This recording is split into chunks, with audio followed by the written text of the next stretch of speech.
Assalamualaikum semua, selamat pagi. Bagaimana kabar kalian hari ini? Semoga dalam keadaan sehat ya. Pagi ini kita akan membahas tentang pelajaran ilmu pengetahuan alam. Kita akan membahas tentang tema 6, yaitu siklus makhluk hidup. Jangan lupa berdoa ya, supaya apa yang kita pelajari pada pagi hari ini menjadi berkah. Pembahasan materi kita hari ini yaitu yang pertama, kita akan membahas tentang daur hidup hewan. Yang kedua, kita akan membahas tentang daur hidup tumbuhan. Dan yang ketiga, kita akan membahas tentang cara pelestarian hewan dan tumbuhan. Mari kita masuki pembahasan materi satu persatu. Mulai dari daur hidup hewan. Tahukah kalian apa yang dimaksud dengan daur hidup hewan? Jadi, daur hidup hewan adalah tahap pertumbuhan yang dialami makhluk hidup selama hidupnya. Nah, daur hidup ini dapat dibedakan menjadi dua jenis. Yang pertama disebut daur hidup hewan tanpa metamorfosis, dan jenis daur hidup hewan yang kedua yaitu dengan metamorfosis. Nah, apakah kalian tahu apa itu metamorfosis? Jadi, metamorfosis adalah tahap pertumbuhan bentuk yang tampak berbeda yang dialami hewan sejak menetas sampai menjadi hewan dewasa. Selanjutnya, kita akan membahas tentang daur hidup tanpa metamorfosis dan daur hidup dengan metamorfosis. Pada hewan tanpa metamorfosis, hewan ini tidak mengalami perubahan bentuk tubuh yang sangat berbeda. Contohnya, hewan tanpa metamorfosis yaitu ada ayam, ada kucing, ada kambing, ada burung, ada ikan, dan hewan-hewan lainnya. Nah, hewan-hewan ini tidak mengalami metamorfosis. Nah, salah satu yang diambil contohnya adalah ayam. Ayam ini berkembang biak dengan cara bertelur. Telur ayam perlu dierami kira-kira 21 hari agar dapat menetas. Nah, setelah pertumbuhan bakal anak ayam di dalam telur sempurna, telur menetas menjadi anak ayam. Anak ayam ini bertubuh kecil dan bulu-bulu halus. Semakin lama anak ayam tumbuh menjadi semakin besar. Bulu-bulu halus berubah menjadi bulu-bulu seperti induknya. Nah, selanjutnya akan memasuki tahap ayam dewasa. Ayam akan berkembang biak dan menghasilkan telur. Itulah daur hidup hewan tanpa metamorfosis yang dimana dialami. Hal ini adalah contohnya ayam. Berikutnya adalah jenis daur hidup yang kedua, yaitu daur hidup dengan metamorfosis. Daur hidup dengan metamorfosis ini ada beberapa jenis. Yang pertama itu adalah metamorfosis sempurna dan yang kedua ada metamorfosis tidak sempurna. Apakah yang dimaksud dengan metamorfosis sempurna?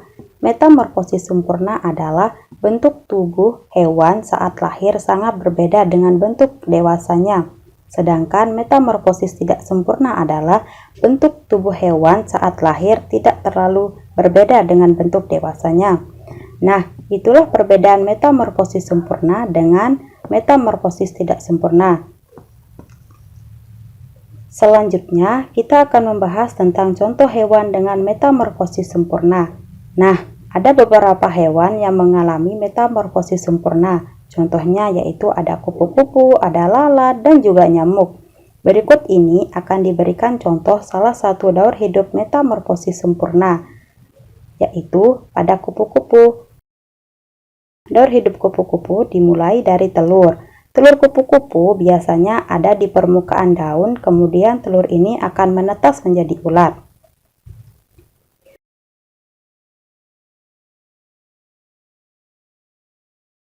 Ulat memakan dedaunan.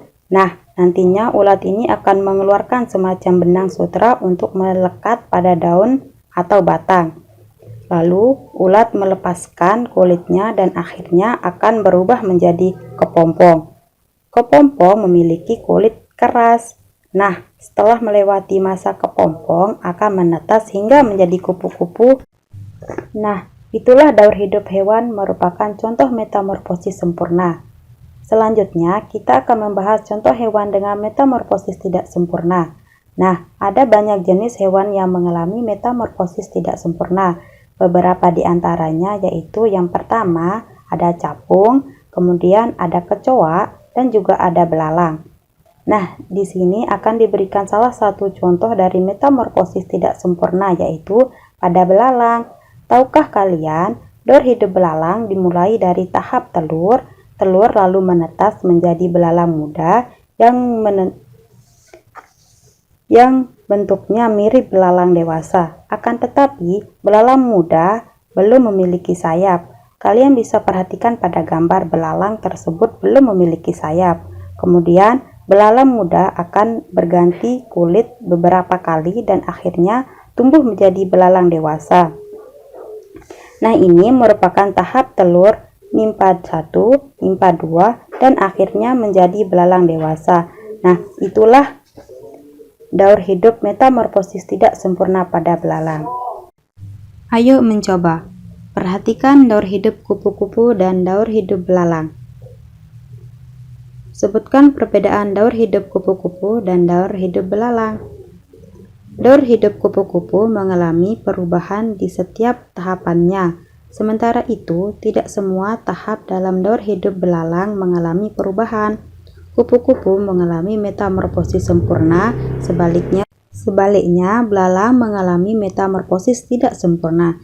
Dapatkah kamu menemukan contoh hewan lain yang mengalami metamorfosis sempurna dan tidak sempurna? Selanjutnya, materi yang kedua yaitu kita akan membahas daur hidup tumbuhan. Tumbuhan juga mengalami daur hidup. Sebagian besar tumbuhan mengalami daur hidupnya dari biji. Misalnya tumbuhan kacang hijau, jagung, tomat, dan apel. Nah, kalian perhatikan daur hidup tumbuhan berikut ini ya. Daur hidup tumbuhan berawal dari biji.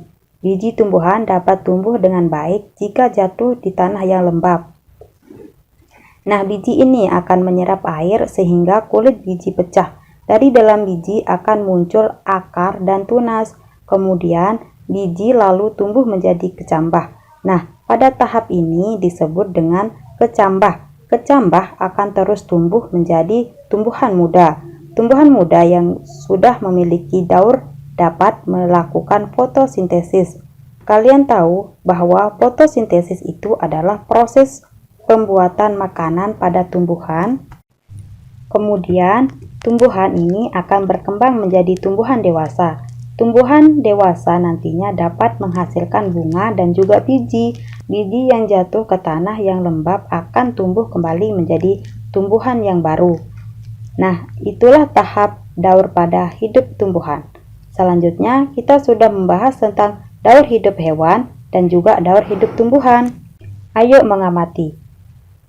Jelaskan apa itu fotosintesis dan bagaimana fotosintesis pada tumbuhan.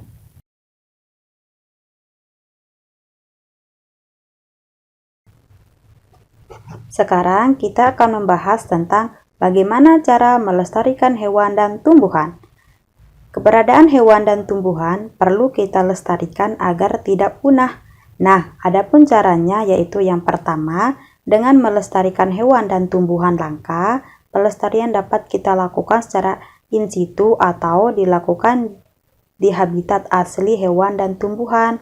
Contohnya yaitu cagar alam. Pelestarian juga dapat dilakukan secara ex situ atau dilakukan di luar habitat asli hewan dan tumbuhan.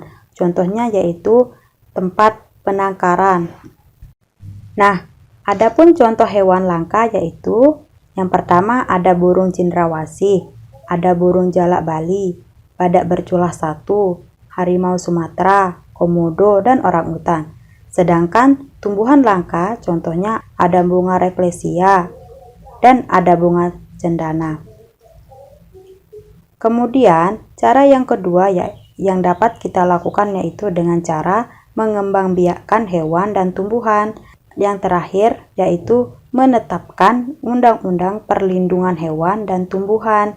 Nah, itulah beberapa cara yang dapat kita lakukan untuk melestarikan hewan dan tumbuhan. Ayo mengamati, hewan dan tumbuhan apa saja yang termasuk tumbuhan langka? Mengapa hewan-hewan dan tumbuhan langka tersebut perlu dilestarikan? Oke, cukup pembahasan materi pada pagi hari ini ya. Semoga bisa bermanfaat. Sekian, wassalamualaikum warahmatullahi wabarakatuh.